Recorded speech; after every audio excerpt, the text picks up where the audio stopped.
Dobro, ja sam Babnik, dolazim iz Slovenije, urednik sam magazina Revije o fotografiji i bavim se sa teorijom fotografije i fotografijom već nekoliko vremena i sad sam na putu da završim svoju doktorsku tezu.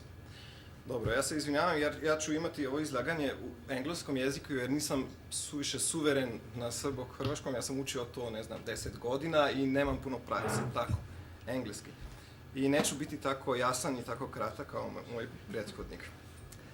So, viewing from afar, seeing up close. In the Crime Scene Photographer by Gail B. Stewart, one of the photographers is quoted saying, "You don't know why you photograph everything, but the detail is the key to crime scene photography. The point being that the detail mentioned by the photographer is not the detail that interests the photographer, but rather the detail that can be revealed, found later on in the investigation process. So the imperative is to photograph everything, not just the objects of interest, but also an empty space, which is an equivalent motive, a pictorial subject that should be acknowledged as such. To put it figuratively, to deplete the reality of the scene and transform it into the pictorial representation as a whole in view of turning a temporarily scene into a permanent record. So the only way to achieve such an objective ideal of complete record is to act in the manner of the camera, the machine. It's required for the crime scene photographer to switch off thinking and document thoroughly. This presentation will more specifically address the actual and ongoing projects. This is just one example of crime scene photography.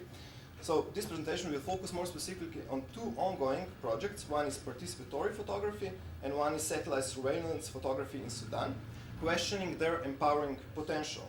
At the same time, we will analyze the project through concepts of objective representation and active engagement, taken as specific modes of structuring the reality. So we will focus on documentary ideology of the process of visually structuring the world so as to make possible the emergence of the truth, the incriminating detail. So the forensic photographer, not only besides photographing, he must write down and report impressions of each photograph. What is to be seen on the photograph, what photographer sees on the photograph, and lastly, even what should be seen on them.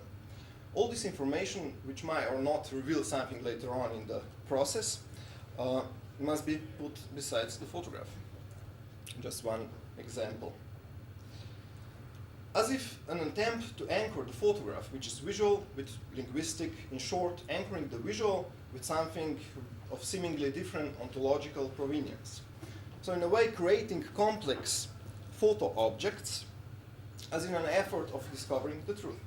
So the truth of forensic mode is deeply tied to incrimination, and as such, it must be transparent. It's imperative to know who made it, how was it made, where, in what context, and how was it perceived by the photographer.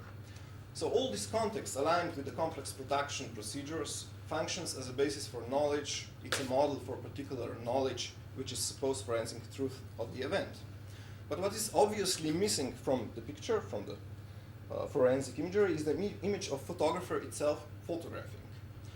John Tuck, in his The Burden of Representation, talks about certain structural belief in the realism of forensic photography. He says that forensic approach presupposes a reality which is supposed to be out there for the forensic photographer to capture it and reveal it. And photography has immediate access to that reality as being perceived as a transparent window to the real. Tuck's view is that what is omitted, so not seen, is the process of production itself. A quote, "In realism, the process of production of a signified through the action of signifying chain is not seen. It is the product that is stressed and production that is repressed." But Tuck here misses one important point. Photographic realism is not just the simplified belief of external, conscience-independent reality which is out there. It rather lies precisely in the belief of the subjectifying process itself, in the belief that procedure and structure, careful following of forensic methodology, will at the end reveal the reality precisely through transparency of its procedures. So rather contrary to Tuck's view, one must advocate for realism in photography as always being grounded in the photographic process rather than the product. And there is no better example than the discourse on forensic photography itself. In itself, it's nothing less than a pure discourse of exclusion, exclusion of human factor, the photographer, from the picture in literal and figurative sense. But again, importantly, this exclusion comes only in the form of complete, transparent inclusion of a forensic photographer in the process, as an attempt of complete delineation of photographer from the process in such a way that reality, the event, the crime itself will shine through, as if taken by the camera alone. So, in a way, this is a forensic paradigm of reality, which in turn is deeply, of course, embedded in the scientific paradigm of reality. But there is one other genre of photography that is, in a way, preferred and even allowed in the courtroom. And surprisingly, it's precisely the photography that seems, at least at first, to be further removed from the disciplinary mode of the forensic. And it is amateur vernacular photography. Not only that the amateur photography is admissible, it's actually preferable for forensic photography to look like amateur vernacular photography. It must not be too artistic, of course. Documentary photography is deeply embedded in this forensic discourse. It is discourse actually which is made possible by photography historically and rests on, or rather is imprisoned within, a historical form of a specific regime of truth and sense. At the same time, this is a discourse of observation, domination, so forensic photography, identity card photography, criminal photography, it's about control, and at the same time it is a discourse of revealing and freedom, the possibility to get the truth of the event out. So, let's discuss just two examples. One example is the project The Ears and Eyes of God. It was started by Slovenian documentary filmmaker, human rights activist and journalist Tomo Križnar in 2009. In the border region between North and South Sudan, the ongoing war between various belligerent parties is taking a heavy toll on civilian population. So in 2009, Tomo Križnar started disseminating small cameras to the communities affected and teaching the volunteers to use the cameras and upload the images on the web via the satellite. So the idea behind this project, The Ears and Eyes of God, is threefold. The presence of the cameras should function as a deterrent to the perpetrators. The images could be later on used as evidence of atrocities. And importantly, the goal of the images themselves is to stir the worldwide community into action. So what we are observing here is, in a way, a new kind of photography documentary approach. So it's a grassroots participatory documentary. It seems that this approach is made possible not only by technology, but also with notions such as participatory culture, new notion of culture that is tied to the notion of globalization, democratization, especially of photography. The knowledge of production in this project, what is happening? The knowledge of production of photographs and the means to produce them is passed on to the participant of the projects. In a smaller extent, even the means and knowledge of dissemination, so access to distribution channels, is passed on, how to upload to the satellite. The role of an author, the photographer, so prevalent in the tradition of documentary photography, is missing. There is no one author of the image, even though one might still find the authorship in a more general, structural way.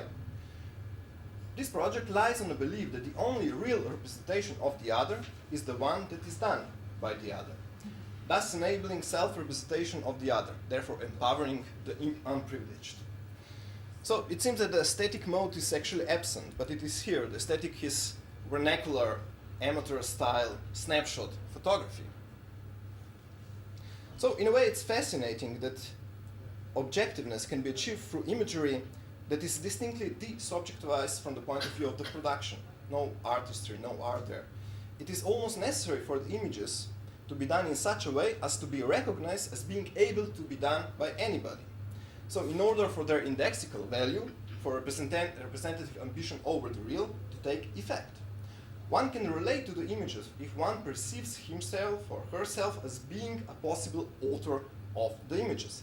Interestingly, there is some new vernacular realism at play here. We perceive things to be real only insofar as we perceive ourselves as being in the position of an author.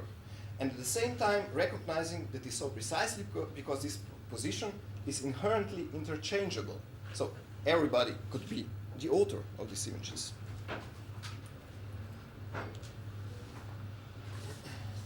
So, of course, one part of this project is a classical documentary project to get to the consciousness of predominantly Western global public and policy makers to change the public opinion. But one important part of this project is to structure the events themselves by mere presence of the cameras.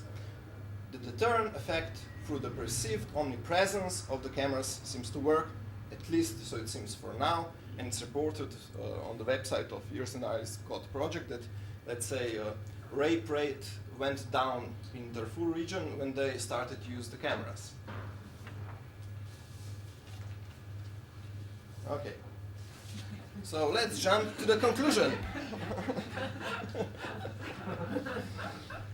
Okay, Satellite Sentinel project. Basically, this project is in the same region, but it uses different approach. It uses satellite surveillance imagery in order, to combat the atrocities in certain way. Basically, they're hiring satellites, and they are using the images. This is the inscription, what is on their web page. Cutting-edge imagery, data analysis, you get a game-changing project that uses technological innovation to document, deter, and seek accountability for war criminals and mass atrocities. Of course, now, these two approaches cannot be more removed further apart from themselves. Cameras on the ground, images done by the participants on one hand, and on the other hand, we have this camera machine satellite imagery from far above surveilling the area. We all know that this is happening now. These are pictures from 2014. Most of them that I show here are from 2014. Nothing is happening. So this picture shows that the pictures themselves simply do not work by themselves. The images do not stir the political action. Therefore, the biggest difference these two projects seem to make is not in terms of advocacy or in terms of empathic effect on the public, but in their direct involvement in the ground. The effect these two projects have through photographically structuring the events themselves. And it is in this power of photography to directly change the events themselves that maybe the future of documentary as a kind of deeply humanistic and engaged in their lives in a new participatory shift or turn in documentary photography. Thank you for your attention.